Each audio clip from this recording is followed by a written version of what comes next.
New this morning, a traffic stop turns deadly between a suspect and San Antonio police officers. It happened around 1 a.m. near the intersection of Southwest 29th Street and West Commerce. Police tell us that during that traffic stop, two men in a vehicle got out and started running. At one point, one of the men pulled out a weapon, and that's when Chief William McManus says two police officers started shooting at the suspect. EMS says the man died at the scene. Right now, it's not clear if the second suspect is in custody. The chief says the officers are now on administrative duty pending that investigation. Also new this morning, a possible dumpster fire caused a few problems for a Northeast Side convenience store overnight. It happened at 410 Corner Store near Loop 410 and Starcrest Drive. Firefighters say the fire appears to have started in the rear of the store, possibly in the dumpster, and then it spread to the store. Crews were able to get inside and contain it to the storage area of the building. No one hurt. Now firefighters are investigating to find out what determined the exact cause of that fire. If you were driving down Hebner Road on the northwest side yesterday, you might have seen one mom calling for justice for the murder of her son. Our Avery Everett was there as they held a tribute 7 years after he was shot in what San Antonio police are calling a road rage incident. On one of the busiest travel days of the year, it's not just TxDOT calling for safe driving. So we just pray that you bring them forth, Father God. One San Antonio mom is searching for answers after her son was murdered 7 years ago in a road rage incident. And I miss us being able to do things together, and we never will. We never will. Aaron Rocha was shot and killed on November 26, 2016, along Hebner Road near Northwest Military Drive. San Antonio police still have not yet found the person responsible for his death. I'm not going to stop. I'm going to keep exposing what the shooter did. Rocha's mom, Lori, still stands at the corner he was shot, holding a sign, calling for help, and hoping it catches the eye of drivers nearby.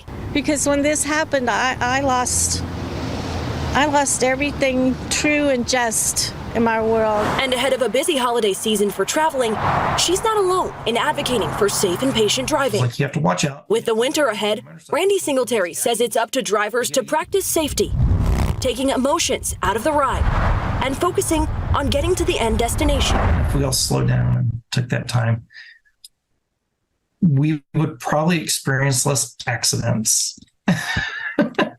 And therefore less congestion.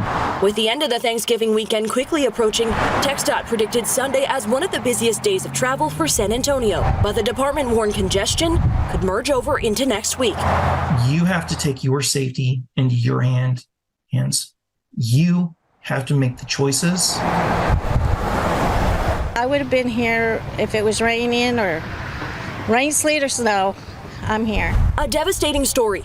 He loved me, and I love him. That Lori Rocha hopes will catch the attention of drivers all across San Antonio. Imagine that being your child. You would want someone to come forward. As she's still searching for answers.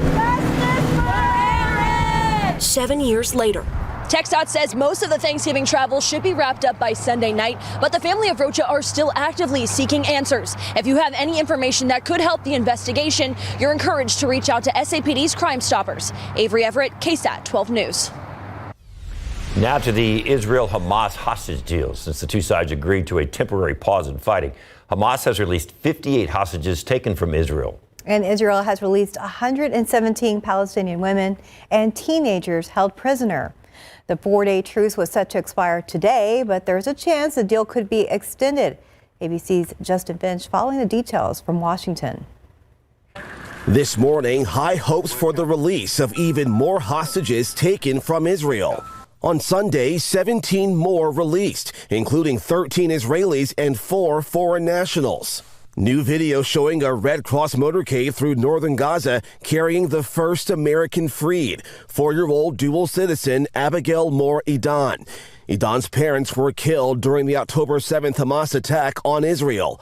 Her loved ones grateful to have her back. I want to thank everybody for all your love and support. Hamas releasing 58 hostages so far and filming women and children being ushered to Red Cross vans bound for Israel. 9-year-old Emily Hand reunited over the weekend with her father Thomas, who feared she was dead. She's lost a lot of weight from her face and body, but generally doing better than we expected. Nearly 200 hostages remain in Hamas custody. In the West Bank, crowds celebrating the release of more than 100 Palestinian women and teenage boys from Israeli jails. President Biden reiterating concern about aid for Gaza. I've worked closely with President Sisi of Egypt, the Israeli government, King Abdullah of Jordan, and leaders throughout the region to expand the delivery of critical humanitarian assistance. Meantime, Hamas informing mediators of its interest in extending the hostage swap deal. The White House open to talks. The ball is in Hamas's court. Israel's cabinet members also signaling their support. Israeli leaders already saying the pause could be extended by 1 day for every 10 hostages Hamas releases. An Israeli security source telling ABC News Israel's aim is to see as many hostages released as possible and saying its return to war will be immediate and ferocious. Justin Finch, ABC News, Washington. Spurs road trip continued last night. They were in Denver taking on the defending champs. Highlight of the first quarter comes from Victor Wembanyama. Breaks up the pass, and then it's Wemby ahead to Zach Collins. And watch this fancy pass from Zach. Whoop, right over his shoulder. That's a three from Malachi Branham. Spurs were down 4 after 1 second quarter. Nuggets built up their lead. DeAndre Jordan for inside with a putback slam. Then it's Nikola Jokic with the quick bucket off the pass. He had 21 in the first half. Denver led by 20 in the second. And how about Wemby with the alley-oop slam? That ended the quarter.